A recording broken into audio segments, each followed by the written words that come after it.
So welcome to FrightFest. You're here with the film From Darkness. What was it about this story and this character that made you want to get involved? Okay, once again, what did you say? What was it about the film and the character? Yeah.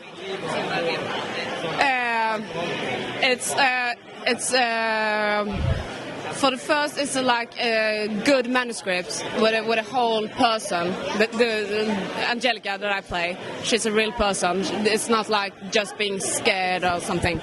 So she got all this feeling. It's like hate and angry, and she grieves. So that's the first thing. And then I just when I went to the casting, I just because I'm not actually into horror movies, not at all. But I fell in love with this guy, Phillip. Who just so yeah. And I think the thing that I really loved about this film is that interplay between the three lead characters. You know, how did you guys work on your relationship? Because there's quite a lot going on between the three of them. You mean outside the movie? You mean private? No? Yeah, so how did you guys work together before going on screen?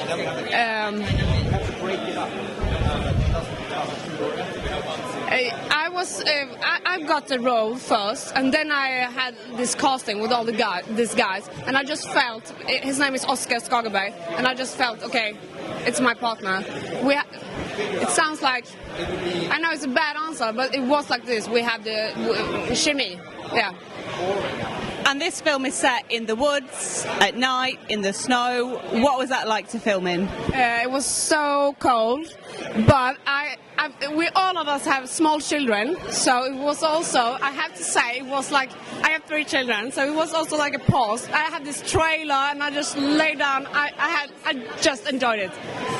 Yeah, but it was cold. Yeah. Well, thank you for your time, and enjoy the rest of the festival.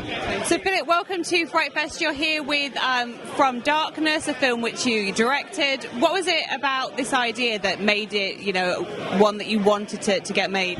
Well, it all started, first of all, very nice to be here.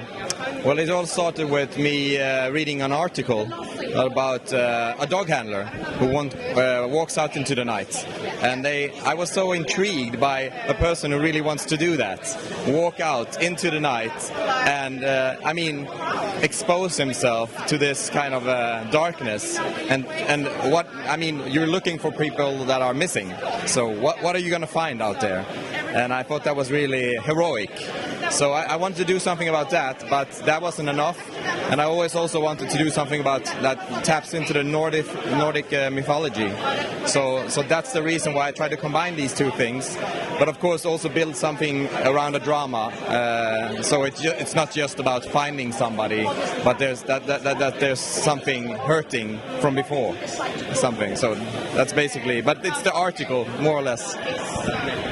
And what do you think it is about woods that makes them such a good setting for a horror film? Well, I think that woods are, when you're in a wood, you can't really see anything. You see the trees, and behind every tree there can be something. So you're all tense when you're in the woods. And I think that also the fact that in Sweden we have that snow, so it lights up a little bit. You think you're safe, but you're not. And I can't really answer it better than that.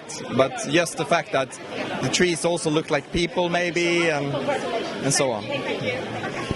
One thing that I really loved about this film is the interaction between the three leads. I mean, how much work did they do, or did they do any work at building that relationship? Well, I believe that, a good reading before is obviously very important to figure out all your needs as an actor and what you need to do on set. Because I'm the kind of director who wants to, I don't want to give too many instructions all the time. I really want to prep people before, the actors before, and discuss all the hard questions, and then I just want to shoot and give small directions. But if you mess too much with it, it's not going to work. And this is obviously a film that's set outside. It's nighttime. It's cold. What was it like shooting in that environment? I can tell you, it was so. We had a test shoot a couple of weeks before, and I went out and I took my warmest clothes, and I was freezing all the time during this test shoot. And what happened to me was that I always wanted to go home. All the time I wanted to go home because I was cold. So I didn't make great decisions because the decisions were based on what was fastest, not what was best for the feature. So I went to the store, to the hiking store after that, and I just told them, give me the warmest jacket you have. I mean, give me the Polar Expedition jacket here. And I got that one, and I was happy with that all the shoot, because even if it was 22 minus centigrades, and nighttime, I was always warm, I could always think, and I could take all my energy that I had and give it to everybody else instead. So I was always positive and so on, and that's. So, but we had different other difficulties. I mean, just getting people out to set was hard. We had to have a patrol that just, plow the roads from the snow, and we had to have the team there really early to set up the camp on the different spaces. So much snow that you had to remove, and heat up the toilets, just a thing like that, because otherwise people couldn't go to. So it was harder than we thought. So is the next film going to be set on a desert island? I'm sorry? Is the next film going to be set on a desert island? I don't think so. I mean, I'm basically not a director that comes from being a great fan of horror movies. And this movie, I would categorize it more like a horror thriller, perhaps. So I think that for me, I like when it's a bit scary, but I think the drama is more important to me. So probably the next film will be set in some setting that's scary, but maybe the drama will also have more space than this time. Well, thank you so much for your time. Thank you. It's a great film.